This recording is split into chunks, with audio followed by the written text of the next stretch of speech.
예배로 나오신 성도님들을 주님의 이름으로 환영합니다. 설날의 모든 휴식과 또 회복의 시간들이 됐을 줄 믿습니다. 예배 가운데서도 우리 영혼도 회복하고 위로받고 힘을 내는 시간이 되기를 주님의 이름으로 축복합니다. 예배합니다. 하나님께 예배하는 사람은 영과 진리로 예배해야 합니다. 아멘.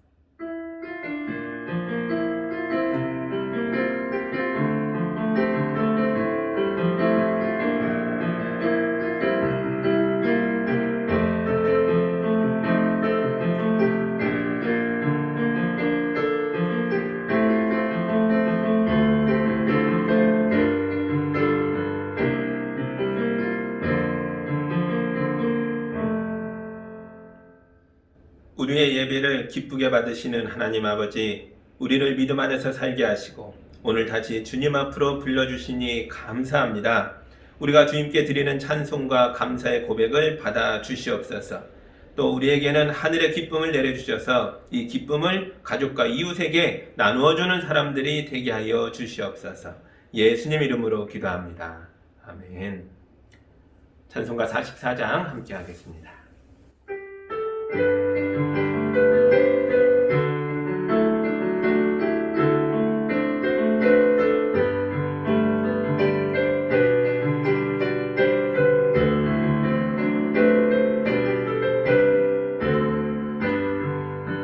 지난 일의 동안에 예수 인도했으니 주의 전에 모여서 감사 찬송합니다. 가장 복된 이날은 하늘 안식 표로다. 가장 복된 이날은 하늘 안식표로다. 주의 공로 힘입어 은혜 주신 필때에 화목하게 하시고 죄를 벗겨주소서. 세상 걱정 버리고 은혜 받게 하소서. 세상 걱정 버리고 은혜 받게 하소서. 하나님의 이름을 찬송하러 왔으니 모인 중에 계시고 영광 나타내소서. 기쁜 하늘 잔치에 참여하게 하소서. 기쁜 하늘 잔치에 참여하게 하소서. 주의 기쁜 복음을 모두 듣게 하시고 주의 은혜 베풀어 위로하여 주소서. 주님 오실 때까지 이날 지키리로다. 주님 오실 때까지 이날 지키리로다.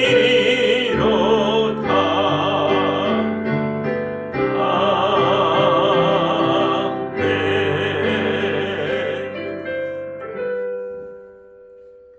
우리 한 주간의 삶을 돌아보며 주님 앞에 회개하는 시간을 갖겠습니다. 부족했던 것들, 잘못됐던 것들, 예배제로 서기에 부끄러운 것들을 우리가 진심을 다해 고백할 때에 주님 용서하시고 깨끗게 하실 줄 믿습니다. 함께 기도합니다.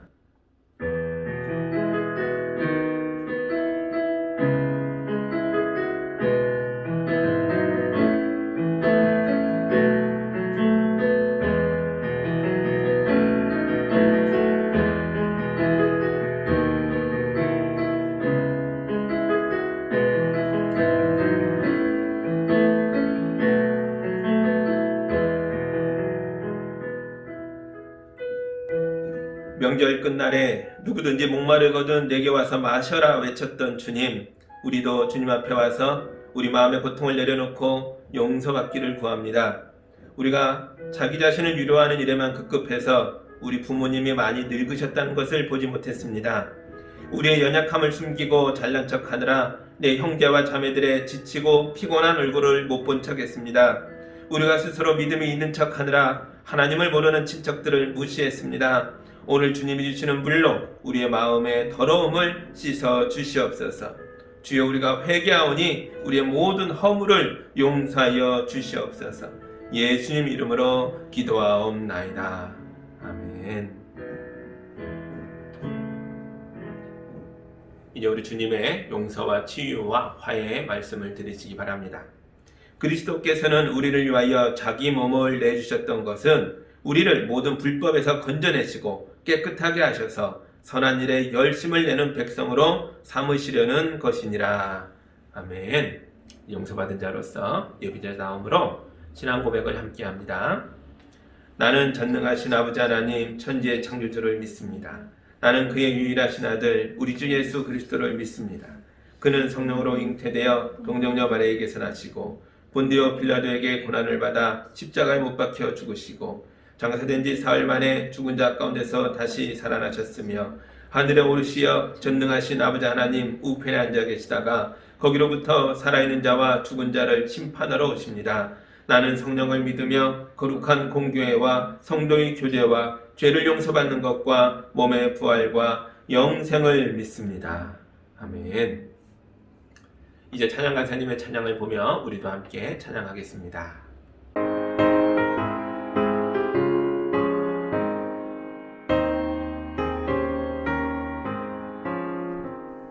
구주의 십자가 보혈로 죄 씻음 받기를 원하네.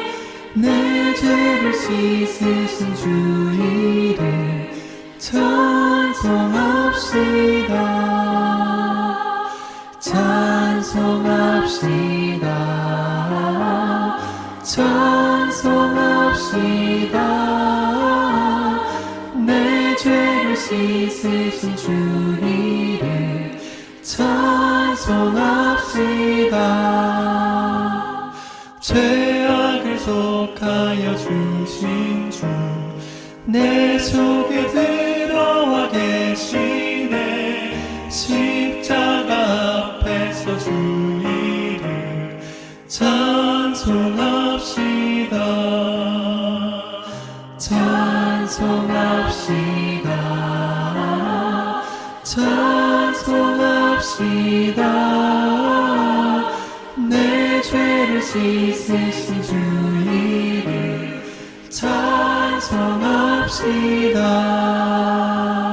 주 앞에 흐르는 생명수 날 씻어 정하게 하시네.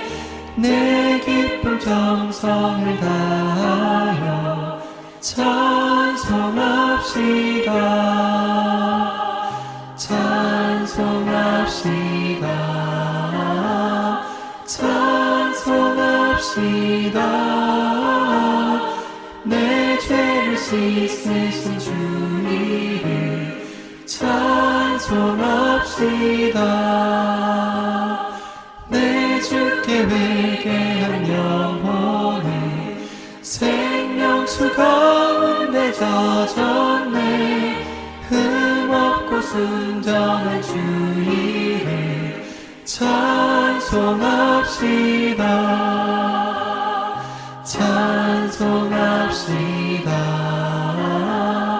찬송합시다. 내 죄를 씻으신 주 이름 찬송합시다.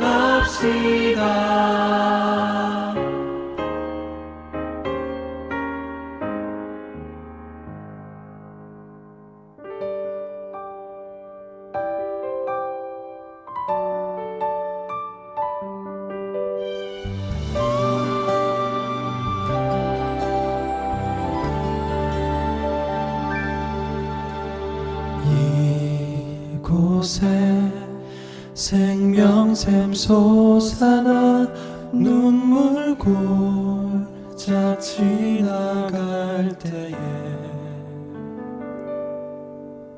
머잖아 열매 맺히고 웃음소리 넘쳐나리라.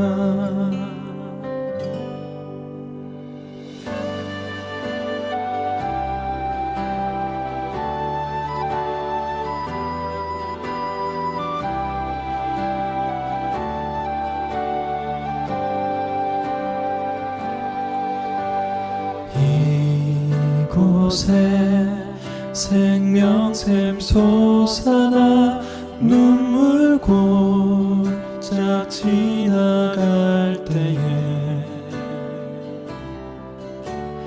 머잖아 열매 맺히고 웃음소리 넘쳐나리라.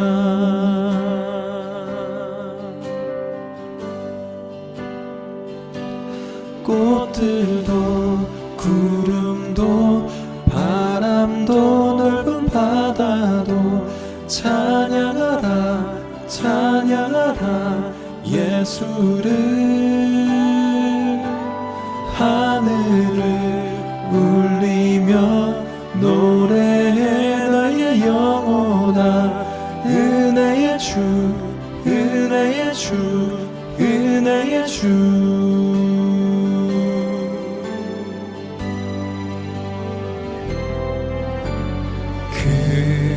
그날에 하늘이 열리고 모든 이가 보게 되리라. 마침내 꽃들이 피고 영광의 주가 오시리라.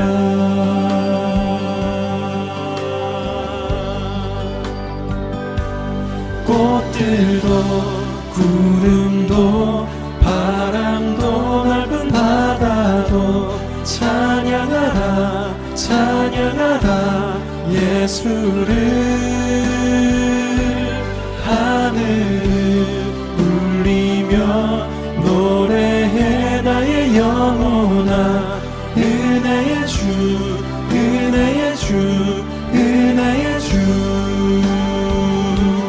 꽃들도 구름도 바람도 넓은 바다도 찬양하라 찬양하라 예수를.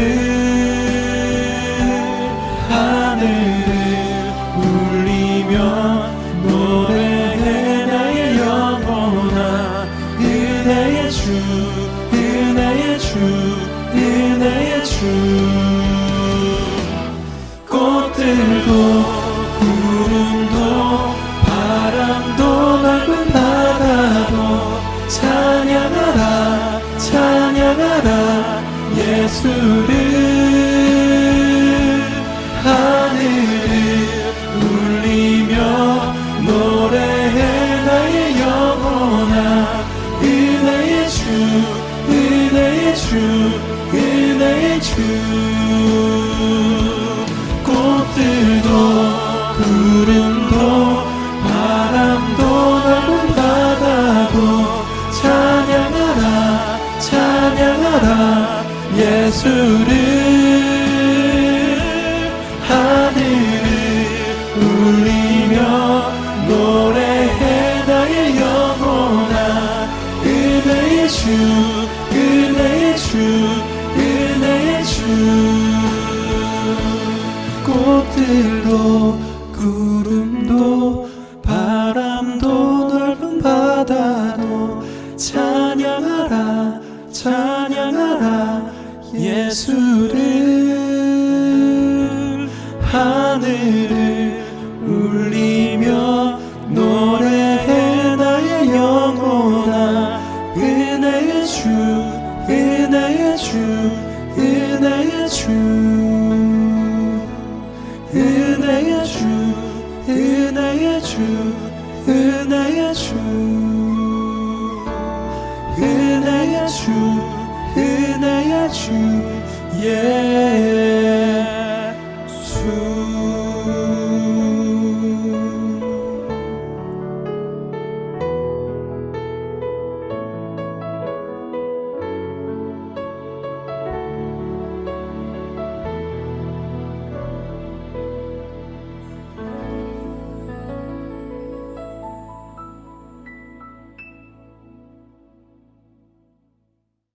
함께 기도합니다. 두려워하는 자를 위로하시며 멀리 떠난 자를 부르시는 하나님 아버지, 우리를 예배자로 아버지 앞에 불러주셔서 감사합니다. 이 시간 우리에게 주님이 주시는 위로와 능력을 베풀어 주셔서 우리가 세상을 넉넉히 이기는 사람들이 되게 하여 주시옵소서. 우리 성도들 가운데 육신의 아픔이 있고 생활에 고통이 있는 분들이 있습니다. 가정과 사업과 직장에 얽힌 문제들을 기도로 호소하는 분들도 있습니다. 주여, 우리를 어루만져 주시옵소서. 가난한 사람, 병든 사람, 외로운 사람들과 함께해 주시고 주님의 따뜻한 손길로 격려하여 주시옵소서. 주님, 우리에게 다시 주어지는 한 주간을 힘차게 살아갈 수 있는 용기를 허락하셔서 새로운 시간들을 선물을 풀어내는 두근거림으로 기대하며 감사 속에서 살게 하여 주시옵소서. 주님의 말씀이 우리 마음에 박혀서 우리 속에서 영생하도록 솟아나는 샘물이 터지게 하여 주시고 우리 마음의 욕망의 불길이 그 샘물 가운데 꺼지게 하셔서 하나님의 나라와 그의 의를 위한 뜨거운 열정이 샘솟게 하여 주시옵소서. 생명의 빵이요 생명의 물이신 예수를 우리가 먹고 마시는 것뿐만이 아니라 사랑하는 가족과 이웃에게도 나누어 줄 수 있는 사람들 되게 하셔서 우리도 그들도 주님 안에서 하늘의 기쁨을 누리는 거룩한 하나님의 가족들 될 수 있도록 축복하여 주시옵소서. 지금 우리가 영상으로 예배하고 있습니다. 이 시간 영상으로 예배하는 모든 가정마다 임재하여 주셔서 하늘의 복과 위로를 채워 주시옵소서. 주께 모든 걸 감사드리오며 예수님 이름으로 기도하옵나이다. 아멘.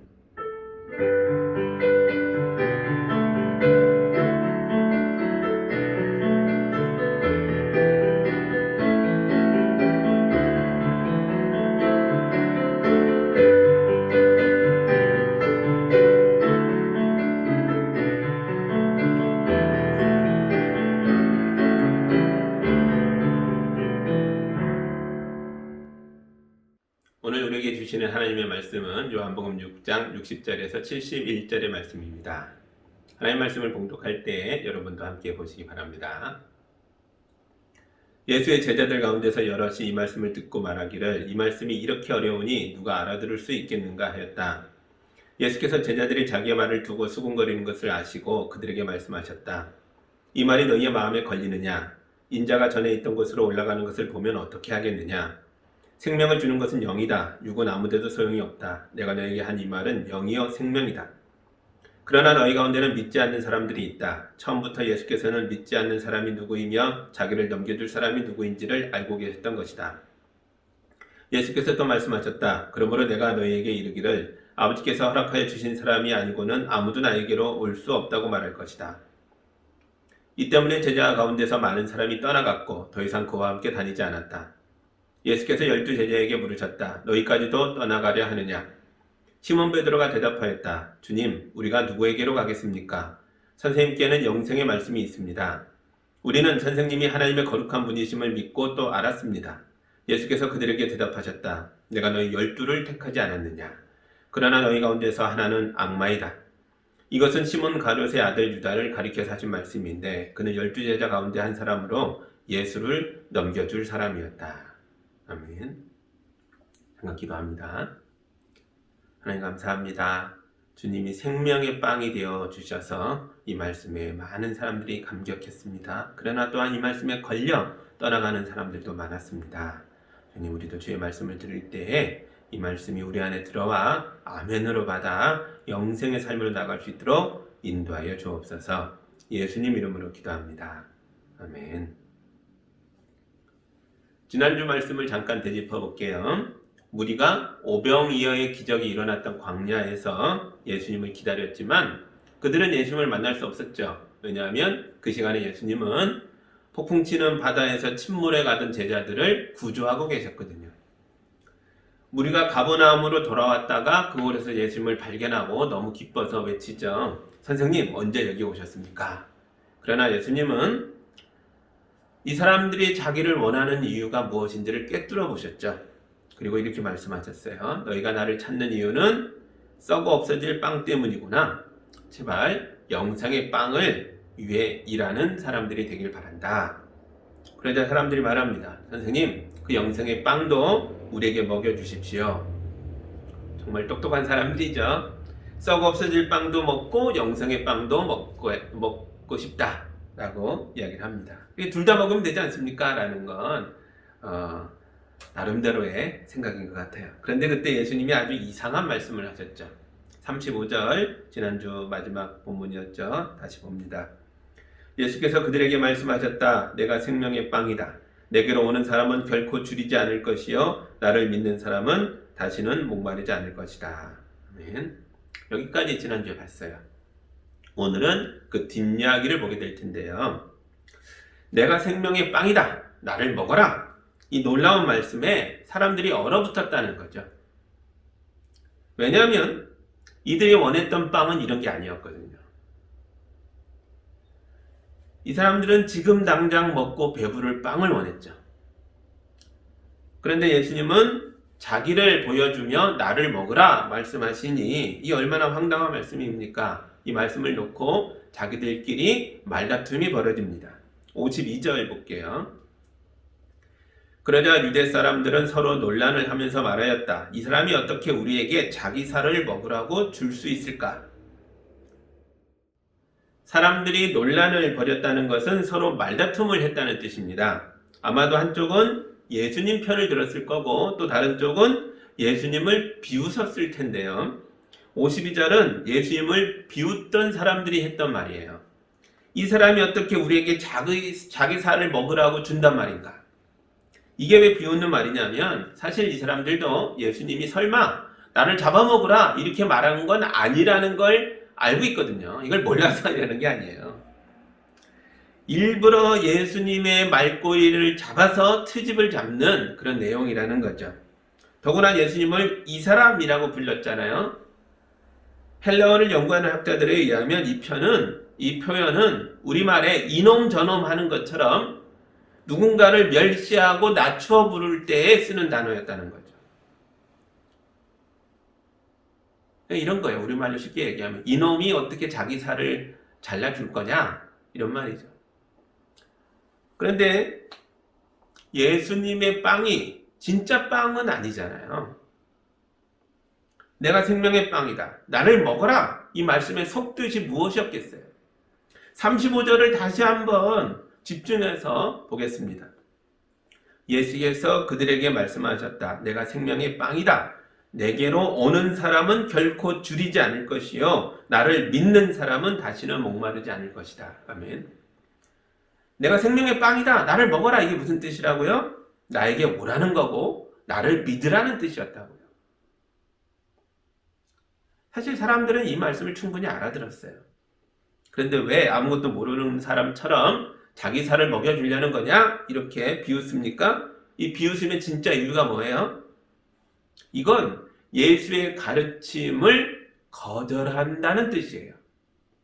예수께서 보여주시는 세상은 자기들이 원하는 세상과 다르다는 거죠. 예전에 노인밥상을 하는 교회 이야기를 한 적이 있습니다. 어떤 교회 교인들이 독거노인들을 위해 뭘 할까 고민하다가 노인밥상을 시작했어요. 노인밥상은 따끈한 국밥을 끓여서 점심 한 끼라도 노인들께 대접하겠다라는 그런 활동인데요.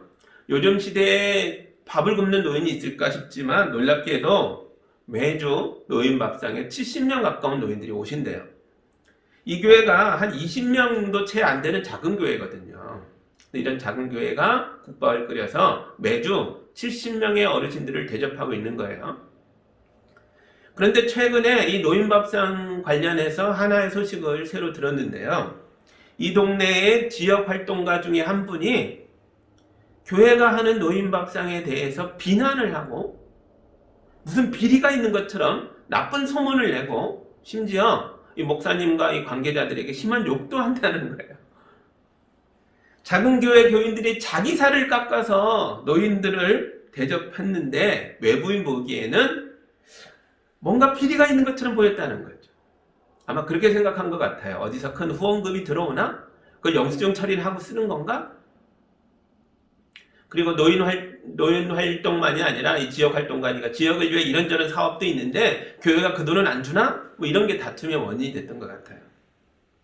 마을 살리기 운동을 함께하는 사람에게 비난을 받았으니 교인들도 크게 낙심이 되죠. 그럼에도 불구하고 이 교회 교인들은 노인밥상을 계속 이어가기로 결정했다라는 이야기를 들었습니다. 사람들은 세상을 있는 그대로 보지 않고 모든 걸 자기 마음에 비춰봅니다. 내 마음에 욕심이 있으면 교회가 하는 선한 사업도 뭔가 다른 이유가 있을 거야 라고 보이는 거죠. 예수님도 자기를 반대하는 사람들을 향해서 비슷한 말씀을 하세요. 오늘 읽은 60절과 61절 봅니다. 예수의 제자들 가운데서 여럿이 이 말씀을 듣고 말하기를 이 말씀이 이렇게 어려우니 누가 알아들을 수 있겠는가 하였다. 예수께서 제자들이 자기의 말을 두고 수군거리는 것을 아시고 그들에게 말씀하셨다. 이 말이 너희의 마음에 걸리느냐? 사람들은 예수의 말씀이 어렵다라고 말했는데 예수님은 어려운 게 아니라는 거예요. 말씀이 어려웠던 게 아니고 이 말씀이 너희 마음에 걸렸다라고 말씀하세요. 이 차이가 느껴지시나요? 마음에 무엇에 걸렸을까요? 이들의 생각, 이들의 가치관, 또요, 이들의 욕심에 걸린 거죠. 사실 이 사람들은 예수님을 좋아했어요. 예수님이 자기들의 배고픔을 알아주셨거든요. 예수님은 어린아이가 바친 작은 도시락 하나 가지고도 감사하셨던 분이고 이것을 배고파하는 모든 사람들과 나누어 드셨던 분이세요. 이런 좋은 분을 왜 미워하겠어요? 그런데 예수님을 좋아한다는 것과 그분의 말씀을 믿고 따르고 지킨다는 건 다른 문제였어요. 예수님이 나를 먹으라 하셨을 때 이 말씀은요, 예수의 말씀을 믿고 따르고 지키라는 의미잖아요. 근데 이 사람들은 예수님에게 뭘 기대했어요? 예수님께서 힘으로 세상을 뒤집어 엎어버려서 혁명을 하길 원했다고요. 그런데 예수님은 나를 먹으라 라고 말씀하신 이게 뭐예요? 나는 그런 혁명을 하는 사람이 아니라는 뜻이에요. 나는 세상을 살리기 위하여 밥이 되어주는 존재라는 거예요. 힘으로 세상을 갈아엎는 존재가 아니고 밥이 되어주는 존재, 먹히는 존재라는 거죠. 사람들의 먹잇감으로 나를 내놓는 사람이다. 이 말씀이에요. 이 말씀이 최종적으로 궁극적으로 무슨 뜻인가 드러났던 게 십자가 사건이었죠. 예수님은 십자가에서 죽으심으로 모든 인류의 밥이 되어주셨어요. 사람들은 이것을 깨달아 가면서 놀란 거죠. 이걸 원했던 게 아닌데 이건 따를 수가 없는 말씀이다. 그렇게 생각하는 거죠. 예수님이 사람들의 세상에 밥이 되겠다는 것만 해도 충격적인데요. 예수님은 한술 더 떠서 우리 보고 너희도 나를 먹고 나를 믿고 나를 따르고 내가 했던 말들을 실천함으로써 너희도 나처럼 가족과 이웃을 세상을 살리는 먹잇감이 되주라. 이런 거잖아요. 그러니까 놀랬죠. 아이고 이거 우리가 원하는 삶이 아니네. 그래서 예수님을 그렇게까지 좋아했던 사람들이 이젠 예수님을 버리고 떠납니다. 66절이죠. 이 때문에 제자 가운데서 많은 사람이 떠나갔고 더 이상 그와 함께 다니지 않았다. 아멘.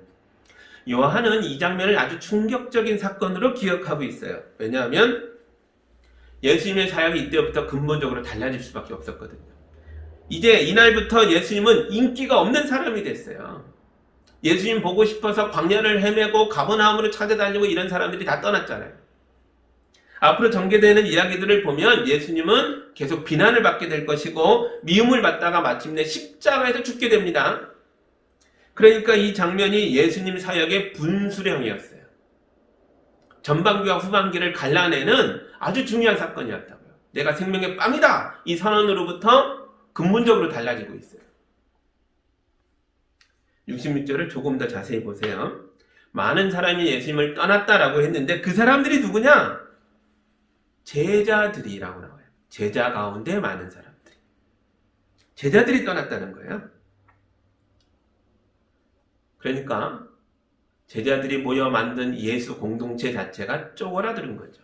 요즘 말로 하면 교인들이 교회를 버리고 다 떠났다 이 말이에요. 예수를 버린 제자들은 왜 그랬을까? 요즘에 우리 생각으로 뭐 이런 배신자들이 있나 이렇게 보이시나요?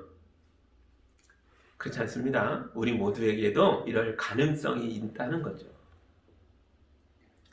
교회 안에 많은 사람들이 예수님을 믿는다고 말해요. 그런데 놀랍게도 많은 사람들이 예수의 말씀에 대해서 관심이 없어요. 잘 몰라요.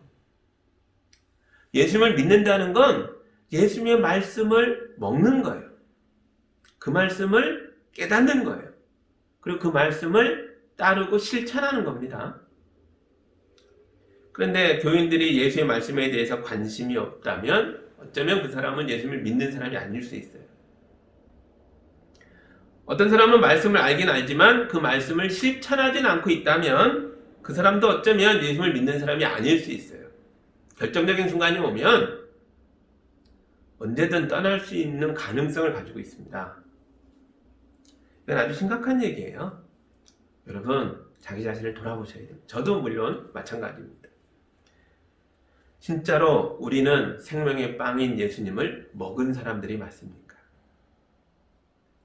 아이들은 밥을 잘 먹어야 쑥쑥 잘 자라죠. 우리의 믿음도 그렇다는 거예요. 우리는 예수의 말씀을 먹음으로써 자라나는 사람들이에요. 예수님의 말씀을 잘 먹는 사람들은요, 시간이 지날수록 장성하게 됩니다. 어른이 돼요. 어떤 어른이요? 믿음의 용사들이 되는 거죠. 세상을 남다르게 살게 됩니다. 말씀을 따르는 모습으로 살게 돼요. 그게 제자다운 거죠. 그런데 아직도 우리가 어린아이의 연약한 수준에 머물러 있다면 뭐가 문제일까요? 예수님을 막 믿기 시작했던 모습이나 10년이 지난 모습이나 20년이 지난 모습이나 별 차이가 없다면 과거의 어린아이의 모습에 계속 머물러만 있다면 뭐가 문제일까요? 우리는 예수님의 말씀을, 생명의 빵을 먹은 사람들인가? 계속 먹고 있는가? 이 말씀을 믿고 따르고 실천하는 삶을 살고 있는가? 그걸 되짚어 보셔야 합니다. 말씀을 먹고 실천하는 것은 고사하고 일주일에 한 번 드리는 예배조차, 이 영상 예배조차도 겨우겨우 드리는 수준이진 않았는가? 되짚어 봐야 돼요. 한때는 믿음이 좋았다 할지라도 또한 약해질 수 있어요. 언제 약해져요? 안 먹으면 약해지는 거예요. 건강했던 사람도 금식하고 밥을 굶으면 도로 약해지는 거예요. 예수의 말씀을 먹는다는 건 한 번 먹는 게 아니죠. 먹고 또 먹는 거예요. 예수님의 말씀을 계속해서 먹고 따르고 실천함으로써 내 가족과 이웃도 살려내는 믿음의 용사들이 다 되시기를 예수님의 이름으로 축복합니다. 아멘. 어제 우리 교회가 후원하고 있는 선교사님들 중에 네팔에 있는 김일한 선교사님에게 소식이 왔어요. 카톡으로 소식지를 보내오셨는데요. 모든 것이 열악한 환경에서도 믿음으로 잘 해나가고 있습니다. 라는 소식을 보내오셨습니다. 선교사님이 네팔에 사는 사역을 아시죠? 에이즈 환자들을 돌보고 계시고요. 에이즈 환자들 속에 그 가정에서 태어난 자녀들을 돌보고 있고요. 고아들을 돌보고 있고요. 또 네팔 산지에서 그 자녀들이 이 카트만두로 공부하러 온 애들을 위해서 또 모아서 공부도 가르치고 돌보고 있고요. 또요, 양로원 사역을 하고 계시죠. 버림받은 할머니들을 모시고 사는 사역을 하고 있어요. 어제 소식에 그런 얘기가 하나 있더라고요. 치매가 심해서 밤새 고래고래 소리를 지르는 할머니가 한 분 계시대요. 양로원 식구들이 다 힘들어하는데 이 칠미 할머니에게 단짝 친구가 한 분 있대요. 소리 지르고 하니까 다 싫어하는데 그 할머니만큼은 이상하게도 이 소리 지르는 할머니 곁을 떠나지 않고 항상 웃으면서 함께 있다는 거죠. 근데 이 할머니는 사실은 귀가 멀어서 안 들리는 분이시라는 거죠. 아무리 소리 질러도 안 들리니까 편안하게 그분 곁에 머물 수 있는 거죠. 또 어제 브라질 선교사님들의 소식도 들었어요. 아마존의 원주민들 사이에 코로나 바이러스가 퍼져나가는데 브라질 국가도 뭐 도움이 안 되고 있어요. 아주 심각한 상황인데 한국인 선교사님 부부가 이들을 돌보고 있었던 거죠. 안타깝게도 원주민들을 돌보다가 이 부부가 다 감염이 됐어요. 그랬다가 얼마 전에 이 사모님이 하나님 나라로 불려가셨다라는 이야기 들었어요. 참 안타깝죠. 그런 생각도 들어요. 이들이 여기 왜 갔지? 한국처럼 방역이 잘 된 곳에 머물러 계시지 왜 거기에 가 계셨던 거지? 그런 생각이 들 수 있습니다. 왜 가셨겠어요? 원주민들에게 생명이 빵이 되어 주려고요. 내가 예수님을 먹은 사람으로서 나도 다른 사람들에게 생명의 빵이 되어주겠다. 그 마음으로 밀림에 들어간 거죠. 우리가 후원하는 선교사님들도 그런 마음으로 사역하고 계시겠죠. 이런 선교사님들은 정말 믿음의 영웅들입니다. 그러나 우리가 예수의 제자가 된다는 게 꼭 아마존의 밀림으로 가고 네팔로 가고 그래야 한다는 뜻은 아닙니다.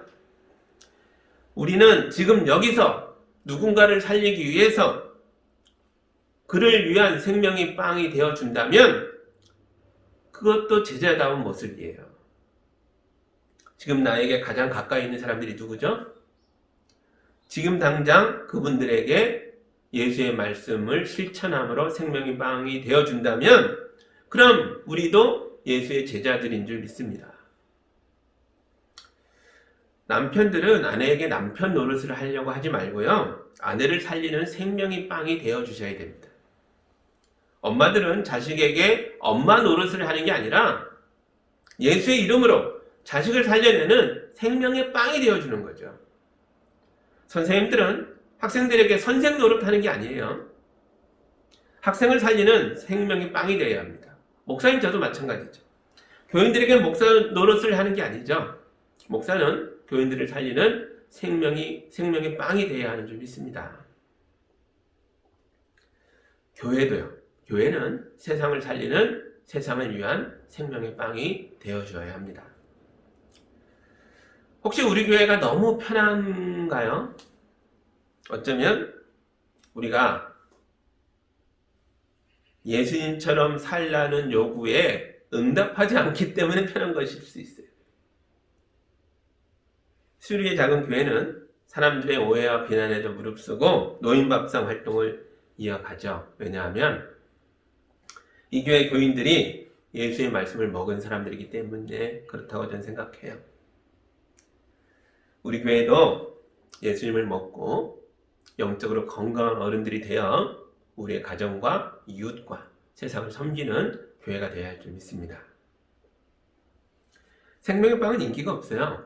사람들은 달콤한 빵을 원합니다. 그래서 어떤 교회들은 자꾸 달콤한 빵이 되려고 해요. 예수의 말씀에다가 세상에 달달함을 입히려고 해요. 그런데 달콤함만 추구하다 보면 세상의 인기를 추구하다 보면 결국은요 말씀도 빼버리고 그냥 설탕 덩어리만 먹이는 교회가 될 수도 있어요. 그런 빵은 건강에 좋지 않잖아요. 입에는 좋은데 나중에는 그 사람의 건강을 해칠 수도 있다는 거죠. 우리 교회는 비록 인기가 없더라도 생명의 빵이 되어야 할 줄 믿습니다. 우리 안에 예수의 말씀이 살아있을 때 우리 가정이 살고 이웃을 살리고 교회도 살리고 세상도 살리게 되는 그런 주님의 제자들이 되는 줄 믿습니다. 이제 많은 제자들이 떠나고 지금 예수님 앞에는 고작 12명만 남았어요. 예수님은 이게 얼마 남지 않은 12명을 향해서도 이렇게 말씀하세요. 너희도 갈래? 라고 물어봅니다. 67절 보시죠. 예수께서 12제자에게 물으셨다. 너희까지도 떠나가려 하느냐? 놀랍게도 요한복음에서 12제자라는 말이 여기 처음 나와요. 다른 복음서들은 12제자를 소개할 때 예수님이 하나하나 가려서 뽑은 아주 특별한 존재들이라고 소개합니다. 그런데 요한이 머리가 하얗게 센 노인이 되어 다시 생각해 보니까 자기들의 특별함은 다른 데 있는 게 아니었던 것 같다는 거죠. 자기 열둘에게 특별한 점이 있다면 그것은 오직 자기들이 사람들이 다 떠나갈 때 마지막까지 예수님 곁에 남았던 것 때문이 아닐까 이렇게 생각한 것 같아요. 요한복음은 제자들의 특별한 부르심을 얘기하지 않고요. 특별히 다 떠나는 순간에 남았던 순간을 얘기하고 있어요. 그래서 여기서 열둘이란 말이 처음 나와요. 이 열둘이 예수님 곁에 남았다면, 그렇게 버티고 견뎠다면 여기에는 그만한 이유가 있었겠죠. 12제자의 대표로 베드로가 그 이유를 이렇게 설명합니다. 68절과 69절이에요. 시몬 베드로가 대답하였다. 주님, 우리가 누구에게로 가겠습니까? 선생님께는 영생의 말씀이 있습니다. 우리는 선생님이 하나님의 거룩한 분이심을 믿고 또 알았습니다. 모두 떠나고 있는데 이들이 왜 남았다고요? 오직 예수님께만 영생의 말씀이 있는 걸 알았기 때문이라는 거예요. 자기들은 예수님이야말로 하나님이 우리에게 주신 생명의 빵이라는 걸 믿었고 알았다라고 고백해요. 예수의 말씀에 이 사람들은 마음이 편안했을까요? 아닐걸요. 이 사람들도 마음에 걸림이 되고 찔렸을 거예요. 예수의 말씀은 우리의 가치관을 흔들고 지금까지 생각했던 것들을 뒤집어 엎어버리게 하고 우리 마음에 있는 욕심을 내어쫓고 우리가 숨겨놨던 죄악들을 빛을 비춰 드러내고 있기 때문에 이게 편안하지가 않아요. 때로는 우리 마음을 아프고 고통스럽고 괴롭게 만든다고요. 그래서 사람들이 마음에 걸림이 있어서 걸림이 없는 얘기를 하는 다른 선생을 찾아 떠나려고 하죠. 떠나가죠. 그러나 12은 남았습니다. 이 마음의 걸림이, 마음의 찔림이, 마음의 고통이 사실은 이게 은혜이고 우리를 살려내는 치유의 역사이고 우리를 하나님의 백성으로 새롭게 태어나게 하는 은혜의 통로요 과정이라는 걸 깨달았기 때문이에요.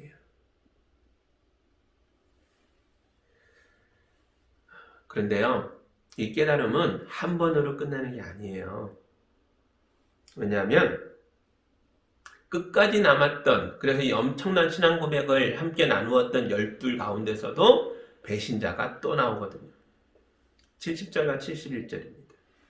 예수께서 그들에게 대답하셨다. 내가 너희 12를 택하지 않았느냐? 그러나 너희 가운데서 하나는 악마다. 이것은 시몬 가룟의 아들 유다를 가리켜서 하신 말씀인데 그는 12제자 가운데 한 사람으로 예수를 넘겨줄 사람이었다. 유다의 배신은 남았던 12 모두에게도 큰 상처일 거예요. 끝까지 남았던 사람들인데 이 속에서도 배신자가 또 나오다니.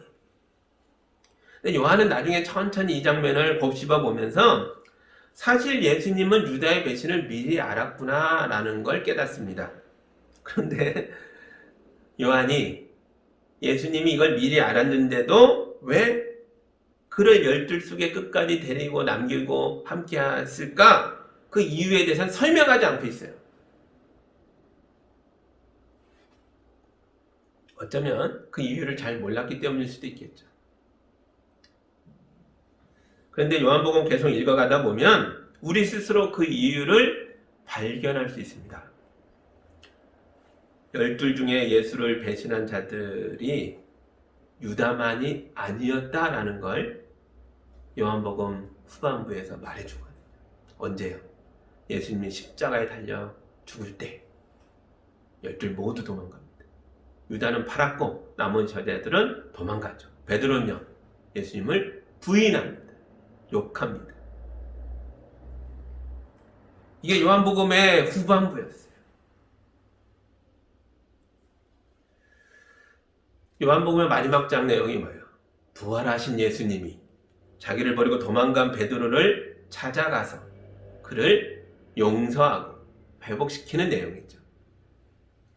지금 떠난 제자들만이 아니라 남아있는 제자들, 이 12에게도, 이 특별한 12마저도 배신의 가능성이 계속 그 안에 있음을 요한이 말하고 있는 거예요. 지금은 유다지만 나중에 우리 모두일 수도 있다는 거죠. 백발이 성성한 요한이 요한복음을 기록하면서 이 순간을 아프게 떠올렸던 건 이 말씀을 읽고 있는 믿음의 후배들에게 꼭 전하고 싶은 메시지가 있었던 거죠. 그것은 바로 생명의 빵이신 예수님을 먹는 것은 한 번에 끝나는 일이 아니다라는 거예요.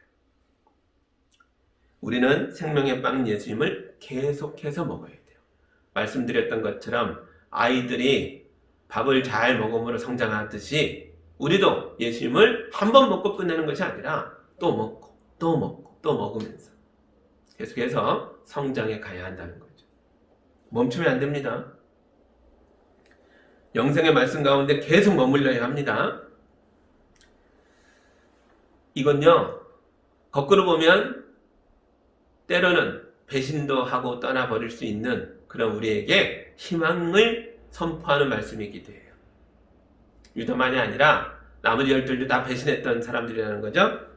그런데 그들에게도 회복의 가능성이 있다는 거예요. 어디에요?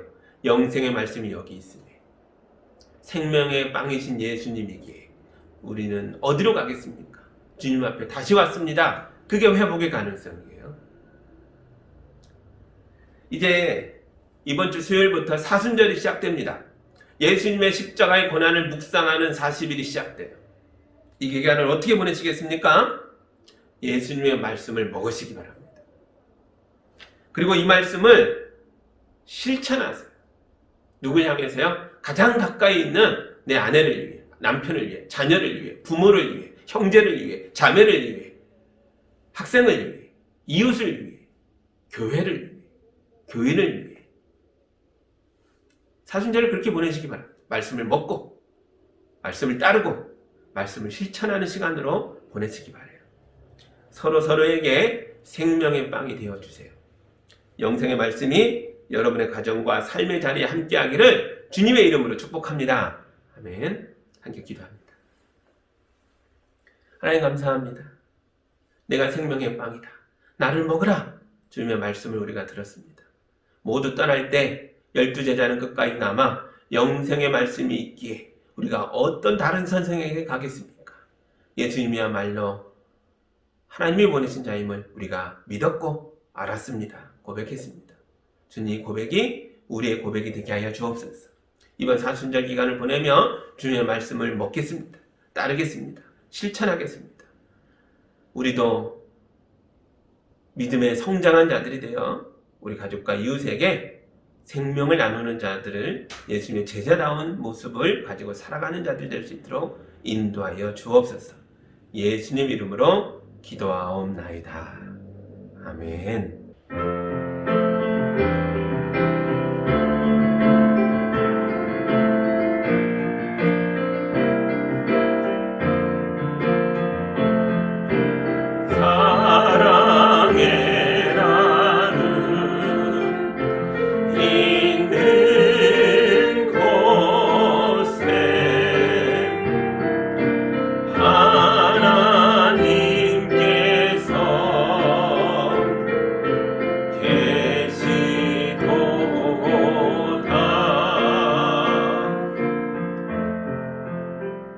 사랑의 하나님 아버지 감사합니다. 우리 성도들 이 땅을 힘있게 살아갈 수 있도록 주님이 복되게 축복하고 계신 줄 믿습니다.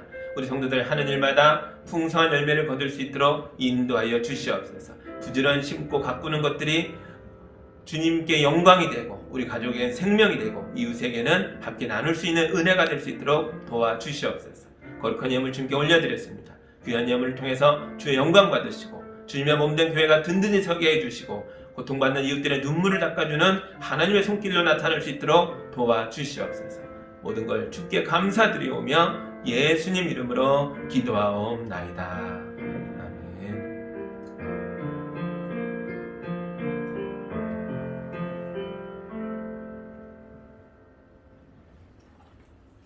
교회 소식이 있습니다. 설을 지나고 온라인 예배와 함께 오프라인 예배, 모이는 예배도 함께 할 수 있기를 우리가 소망하고 있는데요.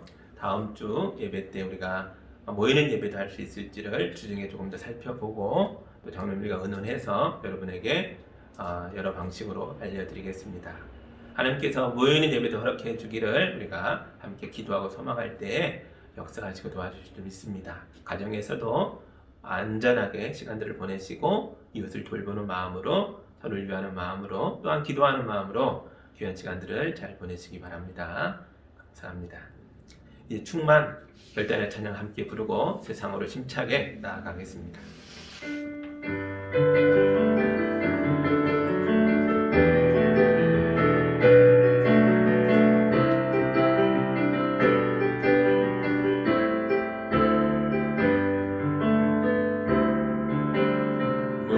무명이어도 공허하지 않은 것은 예수 안에 날 만족함이라. 가난하여도 부족하지 않은 것은 예수 안에 오직 나는 부요함이라.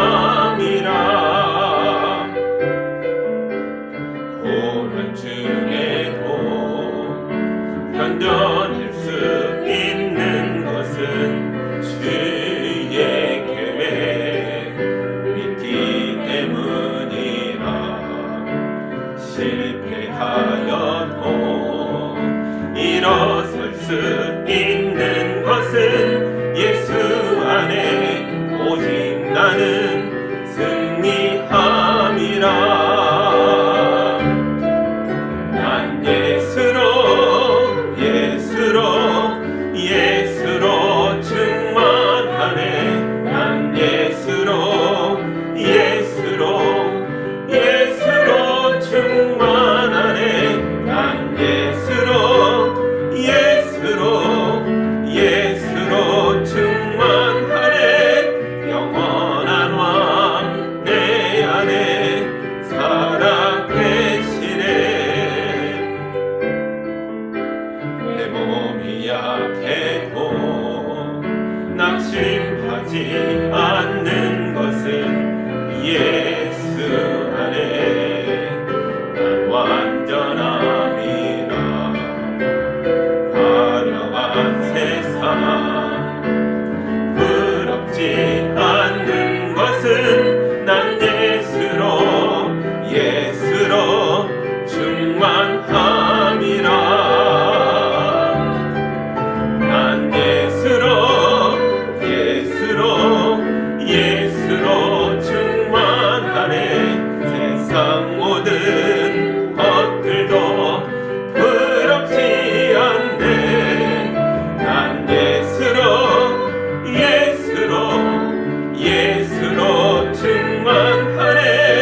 영원한 왕 내 안에 살아 계시네.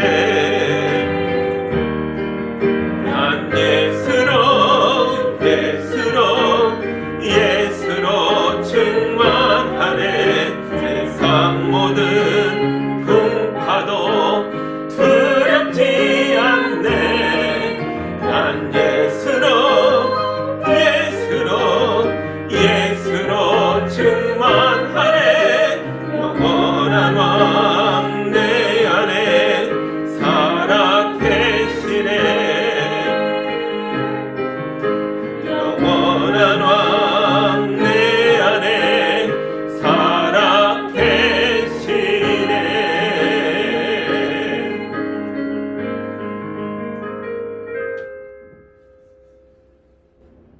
이제는 우리를 살리시고 새롭게 하시고 성령과 생명으로 충만케 하시는 예수 그리스도의 은혜와 그 아들을 기꺼이 우리에게 허락하셨던 하나님 아버지의 놀라우신 사랑과 예수님을 깨닫고 믿고 고백하며 따를 수 있도록 도우시는 성령님의 교통하심이 주님의 말씀에 아멘하여 영생 말씀이 여기 있다고 고백하며 삶으로 담대하게 나아가는 성도들 위해, 성도들이 살아가는 터전 위에, 지켜나가는 가정 위에 이제로부터 영까지 함께하기를 간절히 축원하옵나이다. 아멘.